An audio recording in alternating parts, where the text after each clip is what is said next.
Halo, kembali lagi bersama saya Kasilda Lipat pada Kumblolong dari program studi administrasi bisnis kelas 1C dengan NIM 2103020102. Pada video kali ini saya akan mereview buku dengan judul Introduction to Sociology oleh Henry L. Tilser.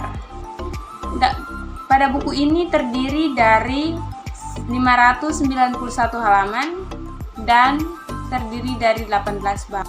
Untuk tidak memperlambat waktu, kita langsung saja ke isinya. Yang pertama, perspektif sosiologi. Sosiologi meminta Anda untuk memperluas perspektif Anda tentang dunia. Anda akan mulai melihat bahwa orang bertindak dengan cara yang sangat berbeda, bukan karena satu orang waras dan yang lain gila.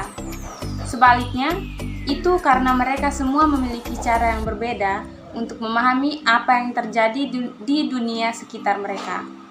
Perspektif unik tentang realitas ini menghasilkan gaya hidup yang bervariasi, yang pada gilirannya menghasilkan perspektif realitas yang berbeda. Untuk memahami orang lain, kita harus berhenti melihat dunia dari perspektif yang hanya berdasarkan pengalaman pribadi kita sendiri. Menikah karena cinta, sosiologi mengingatkan kita bahwa keputusan untuk menikah atau tidak menikah dipengaruhi oleh berbagai nilai sosial yang diajarkan kepada kita sejak usia dini. Artinya, kita memilih pasangan kita berdasarkan nilai-nilai sosial yang kita interrelasikan dari keluarga, teman sebaya, tetangga, tokoh masyarakat, dan bahkan pahlawan film kita. Oleh karena itu, kecil kemungkinan kita untuk menikah dengan seseorang dari kelas sosial ekonomi yang berbeda, dari ras atau agama yang berbeda, atau dari latar belakang pendidikan yang sangat berbeda. Jadi, saat kami berpasangan, kami mengikuti pola yang agak dapat diprediksi.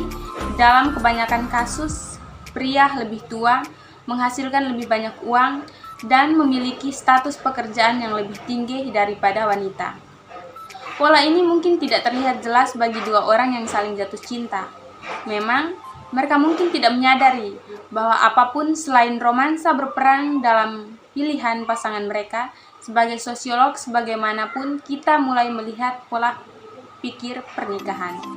Kita mungkin mencatat bahwa tingkat pernikahan bervariasi di berbagai bagian negara, bahwa usia rata-rata pernikahan terkait dengan tingkat pendidikan, dan bahwa kelas sosial terkait dengan stabilitas pernikahan. Pola ini dibahas dalam bab 12, menunjukkan kepada kita bahwa kekuatan sedang bekerja dan mempengaruhi pernikahan, tetapi mungkin tidak terlihat jelas di bagian individu yang jatuh cinta dalam menikah. Yang kedua, melakukan sosiologi atau metode sosiologi. Survei adalah metode penelitian di mana masyarakat lesion atau sebagian daripadanya dipertanyakan untuk mengungkapkan fakta-fakta spesifik tentang dirinya sendiri. Survei digunakan untuk menemukan distribusi atau keterkaitan variabel-variabel tertentu di antara sejumlah besar orang. Survei terbesar di Amerika Serikat berlangsung setiap 10 tahun ketika pemerintah melakukan sensus. Yang ketiga, budaya. Semua masyarakat manusia memiliki cara hidup yang kompleks, yang sangat berbeda satu sama lain. Cara-cara ini kemudian dikenal sebagai budaya. Pada tahun 1871, Edward Tylor memberi kita definisi pertama dari konsep ini. Kebudayaan katanya adalah keseluruhan kompleks yang mencangkup pengetahuan, kepercayaan, seni, hukum, moral, adat, dan kemampuan serta kebiasaan lain yang diperoleh manusia sebagai anggota masyarakat. Robert Bierstadt menyederhanakan definisi Tylor yang menyatakan kebudayaan adalah keseluruhan kompleks yang terdiri dari semua cara kita berpikir dan berbuat dan segala sesuatu yang kita miliki sebagai anggota masyarakat. Sebagian besar definisi budaya menekankan ciri-ciri tertentu, yaitu bahwa budaya itu dimiliki bersama, budaya itu diperoleh, bukan bawaan, elemen membentuk keseluruhan yang kompleks, dan diturunkan dari satu generasi ke generasi berikutnya. Yang keempat, sosialisasi dan pengembangan. Proses sosialisasi dimulai sejak lahir. Seorang bayi tidak berdaya, ia tidak bisa berjalan atau berbicara. Seseorang harus mengurus setiap kebutuhannya. Bagaimana bayi mendapatkan perawatan yang dibutuhkannya? Ia tersenyum, membuat suara, dan melakukan hal-hal lucu. Bayi sedang mengembangkan keterampilan sosial yang merupakan inti dari apa yang membuat kita menjadi manusia. Melalui kemampuannya untuk mendapatkan perhatian dan perawatan dari ibunya dan orang lain, bayi mengembangkan banyak perilaku dan emosi yang kita hargai dalam diri kita sendiri dan yang sering membedakan kita dari hewan. Bayi manusia sangat bergantung pada waktu yang lama, sehingga manusia harus mengembangkan model pengasuhan anak yang berbeda dari kera. Ibu simpanse dan gorila mampu membesarkan anak mereka cukup banyak melalui kekuatan mereka sendiri, tetapi ibu manusia tidak. Untuk membesarkan seorang anak, banyak orang yang perlu dilibatkan. Orang dewasa perlu bekerja sama, dan bayi perlu merespon dan berinteraksi dengan mereka. Jaringan sosial yang rumit perlu dikembangkan. Proses interaksi sosial inilah yang mengajarkan anak keterampilan intelektualnya, fisik, dan sosial yang dibutuhkan untuk berfungsi sebagai anggota masyarakat disebut sosialisasi. Melalui pengalaman sosialisasi, anak-anak mempelajari budaya masyarakat tempat mereka dilahirkan. Dalam perjalanan proses ini, setiap anak perlahan-lahan memperoleh kepribadian, yaitu pola perilaku dan cara berpikir dan perasaan yang khas untuk setiap individu. Berlawanan dengan kebijaksanaan populer, tidak ada orang yang terlahir sebagai penjual, kriminal, atau perwira militer. Semua itu dipelajari dan dimodifikasi sebagai bagian dari proses sosialisasi. Kelima, interaksi sosial. Max Weber tahun 1922 adalah salah satu sosiolog pertama yang menekankan pentingnya interaksi sosial dalam studi sosiologi. Dia berpendapat bahwa tujuan utama sosiologi adalah untuk menjelaskan apa yang dia sebut tindakan sosial, sebuah istilah yang dia gunakan untuk merujuk pada apapun yang dia lakukan, yang dilakukan orang secara sadar karena orang lain. Interaksi sosial merupakan konsep sentral untuk memahami hakikat kehidupan sosial. Weber mengklaim bahwa untuk menafsirkan tindakan sosial, kita harus menempatkan diri kita pada posisi orang yang kita pelajari dan mencoba memahami pikiran dan motif mereka. Kata Jerman yang dipergunakan Weber untuk ini adalah Verstehen, yang dapat diterjemahkan sebagai pemahaman simpatik. Milik Weber, penggunaan istilah tindakan sosial hanya mengidentifikasi setengah dari teka-teki karena hanya berurusan dengan satu individu dengan mempertimbangkan orang lain sebelum bertindak. Interaksi sosial melibatkan dua orang atau lebih yang saling mempertimbangkan satu sama lain. Ini adalah interaksi antar tindakan individu-individu ini. Dalam hal ini, interaksi sosial merupakan konsep sentral untuk memahami hakikat kehidupan manusia. Yang keenam, kelompok atau organisasi sosial. Organisasi sosial suatu masyarakat cenderung menjadi aspek yang paling stabil.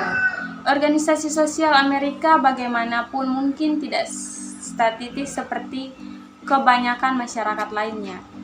Masyarakat Amerika mengalami perubahan sosial yang relatif cepat karena kompleksitasnya dan karena keberagaman yang besar dalam tipe orang yang menjadi bagian darinya. Kompleksitas ini membuat hidup kurang dapat diprediksi karena nilai-nilai dari norma-norma baru yang diperkenalkan dari berbagai tempat mengakibatkan perubahan dalam organisasi sosial. Misalnya, gagasan tentang perilaku yang terkait dengan peran gender perempuan telah banyak berubah selama 3 dekade terakhir. Secara tradisional, wanita yang sudah menikah diharapkan tidak bekerja, tetapi tinggal di rumah dan mengasuh anak. 7. Perilaku menyimpang atau kontrol sosial. Perilaku menyimpang adalah perilaku yang gagal untuk menyesuaikan diri dengan aturan atau norma kelompok yang bersangkutan. Durkheim tahun 1960 sampai 1893. Oleh karena itu, ketika kita mencoba menilai suatu tindakan sebagai normal atau menyimpang, kita harus mengidentifikasi kelompok yang menurut istilah perilaku tersebut dinilai. Kode moral sangat berbeda dari satu masyarakat ke masyarakat lainnya. Dalam hal ini, bahkan dalam suatu masyarakat ada kelompok atau subkultur yang kode moralnya sangat berbeda. Menonton televisi adalah perilaku normal bagi kebanyakan orang Amerika, tetapi itu akan dilihat sebagai perilaku menyimpang di antara orang Amis. Seperti yang kami nyatakan, sosiolog mengambil pandangan budaya relatif normal dan penyimpangan yang mengevaluasi perilaku sosial sesuai dengan nilai-nilai budaya yang dimana hal itu terjadi. Idealnya, mereka tidak menggunakan nilai-nilai mereka sendiri untuk menilai perilaku orang lain dari budaya lain. Cendekiawan telah mengajukan berbagai teori.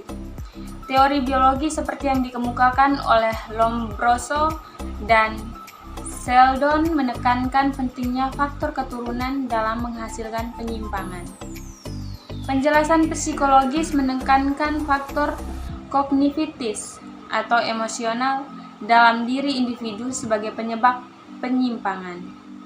Teori psikoanalitik menunjukkan bahwa penjahat bertindak atas dorongan ide yang tidak rasional karena mereka gagal mengembangkan superego atau hati nurani yang tepat dalam proses sosialisasi. Behavarius berpendapat bahwa kejahatan adalah produk dari pengkondisian. Yang kedelapan, kelas sosial di Amerika Serikat. Orang Amerika Serikat suka berpikir bahwa stratifikasi sosial dan kelas sosial adalah masalah kecil. Lagi pula, kita tidak memiliki pangkat, gelar, atau kehormatan yang diwariskan. Kami tidak memiliki lambang atau pangkat kasta yang kaku. Selain itu, kesetaraan di antara laki-laki dan perempuan adalah cita-cita yang dijamin oleh konstitusi kita dan diundangkan secara teratur dalam pidato-pidato dari podium dan podium di seluruh negeri. Namun, tampilan kekayaan yang mewah dan upaya banyak orang untuk mendapatkan kekuasaan dan hak istimewa membuat sulit untuk mengabaikan ketidaksetaraan sosial dan distribusi imbalan materi yang tidak merata. Bab ini, kita mulai melihat bahwa stratifikasi sosial cukup kompleks dan terbuka untuk banyak variasi halus. Itu tidak selalu cocok dengan stereotip kita. Amerika Serikat dicirikan oleh keragaman yang sangat besar dalam kekayaan dan kekuatan. Setelah penghargaan didistribusikan secara tidak merata dalam suatu masyarakat, stratifikasi ekonomi, politik, dan sosial dimulai. 9. Stratifikasi global. Stratifikasi global sangat dipengaruhi oleh pertumbuhan penduduk. Selama 2 juta hingga 5 juta tahun pertama keberadaan manusia, populasi dunia tidak pernah melebihi 10 juta orang. Angka kematian kira-kira setinggi angka kelahiran, jadi tidak ada pertumbuhan penduduk.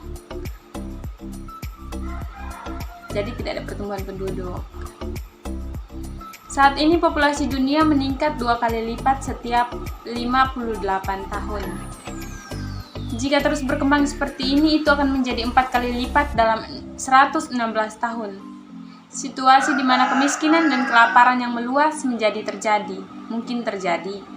Namun, dalam beberapa tahun terakhir, terjadi perlambatan kecil, namun signifikan dalam laju pertumbuhan penduduk dunia. Antara tahun 1965 dan 1970, tingkat pertumbuhan tahunan adalah 2,1%, tetapi pada tahun 2008 telah turun menjadi 1,2%, atau Biro Referensi Penduduk 2008. 10. Minoritas, ras, dan etis. Meskipun asal kata tidak diketahui, istilah ras telah menjadi konsep yang sangat kontroversial sejak lama. Banyak pakar menduga bahwa itu berasal dari bahasa Semit, berasal dari kata yang diterjemahkan oleh beberapa terjemahan Alkitab sebagai ras, seperti dalam ras Abraham, tetapi sebaliknya diterjemahkan sebagai benih atau generasi. Sarjana lain melacak asal kata ras dalam bahasa Ceko yang berarti arteri atau darah.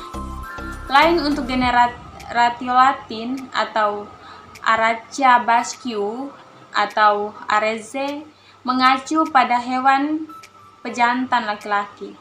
Beberapa melacak ras Spanyol yang berasal dari bahasa Arab yang berarti kepala atau asal.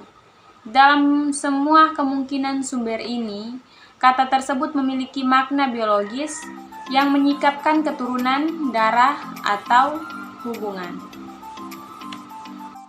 Ahli genetika mendefinisikan ras dengan mencatat perbedaan frekuensi gen di antara kelompok-kelompok yang dipilih. Jumlah ras yang berbeda dapat ditentukan dengan metode ini tergantung pada sifat genetika tertentu yang sedang diselidiki. Perbedaan sifat seperti jenis rambut atau hidung terbukti tidak berguna dalam membuat klarifikasi biologis manusia. Faktanya, kesamaan fisiologis dan mental di antara kelompok orang tampaknya jauh lebih besar daripada perbedaan dangkal apapun dalam warna kulit dan karakteristik fisik. Berikutnya, pernikahan dan pengaturan keluarga alternatif. Biro Sensus Amerika Serikat berpendapat antara rumah tangga dan keluarga.